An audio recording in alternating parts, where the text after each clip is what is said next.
यादव समाज सेवक विकास ट्रस्ट की ओर से जितने भी पदाधिकारीगण हैं और जितने भी हमसे बड़े लोग हैं, उन सभी को मैं हृदय से प्रणाम करता हूँ और उनसे आशीर्वाद की कामना करता हूँ।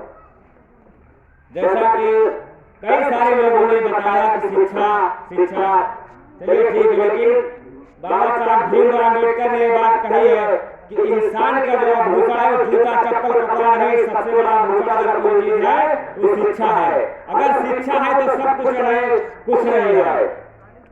जैसा कि बात यह है कि हम क्या करते हैं क्या नहीं करते हैं, किसको सहयोग करें किसका नहीं करें। जब हमारा भाई बहन बेटा जब शिक्षित होगा, पढ़ेगा लिखेगा, तो आने वाले समय में डॉक्टर इंजीनियर और बड़े और कई सारे जैसे बड़े बड़े पदों पर पहुंच कर समाज का तभी वो सहयोग कर सकता है। हमारे पास कुछ नहीं कर सकते। अगर हम इंजीनियर बन गए, डॉक्टर बन गए, आगे चलकर विधायक बन गए और कुछ बन गए, तभी हम समाज में जाकर जो गरीब है उनकी मदद कर सकते हैं। और अभी कई सारे लोगों ने बताया कि हमारे समाज में कुरीतियां हैं। कुरीतियां तो है ही है। हमारे समाज को ये सिखाया गया है कि आप दलित भगाएंगे सूप पीट करके। कोई इसमें नौजवान खड़ा हो जाए और कह दे कि दलित अगर सूप पीटने से भाग जाते हैं तो मैं जीवन भर सूप पीटता रहूंगा सुबह 4 बजे उठकर। अरे दलित तो तुम्हारे तब भगेंगे जब आप अपनी मेहनत से कमाएंगे और अपने बच्चों को अच्छा पहनाएंगे। जब मेहनत ही नहीं करेंगे तो दलित कहां से भगेंगे? बताइए आप अपने घर में आप जाते हैं और पूजा पाठ करते हैं। मैं ये नहीं कहता कि आप पूजा मत करिए, पूजा करिए, लेकिन जो घर में तुम्हारे देवी बैठी है, आपकी माँ बहन बेटी आपकी बीबी, उसको तो आप जूता चप्पलों से मारते हैं दारू पी करके। और जो दुर्गा माता की पूजा करते हैं मिट्टी की मूर्त की, उसके 7 बार आरती उतारी है। बताइए कहाँ का न्याय, कैसा न्याय है? हम तब जगेंगे जब अपनी माँ बहन बेटी का इज्जत करना सीखेंगे, उसको पूजेंगे। माँ दुर्गा की पूजा करने से पत्थर पूजने से हम आगे नहीं बढ़ सकते, तरक्की नहीं कर सकते हैं। ये बहुत सारी जो भी समाज में कुरीतियां हैं इनको हटाना होगा हम सबको मिल करके।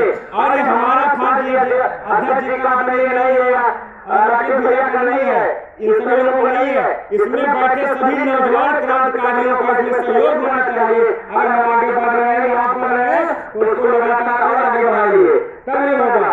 कहते हैं कि भगवान कृष्ण और किसी की पूजा मैंने तो मैं समझता हूँ कि भगवान के लिए कभी भी किसी पूजा की ही नहीं।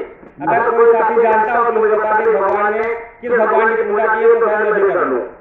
लेकिन आज अगर गीता और भागवत जो हमारे ग्रंथ है, अगर इनको आप एक बार सच्चे मन से पढ़ें और उनकी सच्ची कहानियों को जान जाएं, उस पर अमल करें और चलना शुरू कर दें। मैं आपसे वादा लेता हूँ अगर आपकी जिंदगी में सुधार नहीं हुआ तो मैं जहाँ जो कहेंगे वो करने के लिए मैं तैयार हो जाऊंगा। भगवान के लिए किसी से कुछ नहीं कहा, लेकिन उन्होंने जरूर बात कही कर्म ही पूजा है। आप कर्म नहीं करेंगे, आप मेहनत नहीं करेंगे, संघर्ष नहीं करेंगे, अपने समाज की लड़ाई को अगर नहीं लड़ेंगे तो आप कुछ नहीं लड़ेंगे।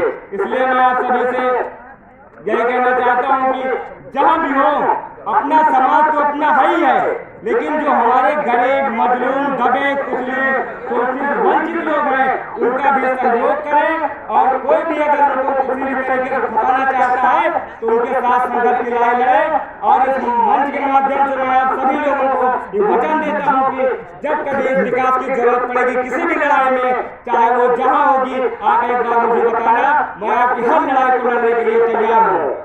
जय यादव, जय माधव।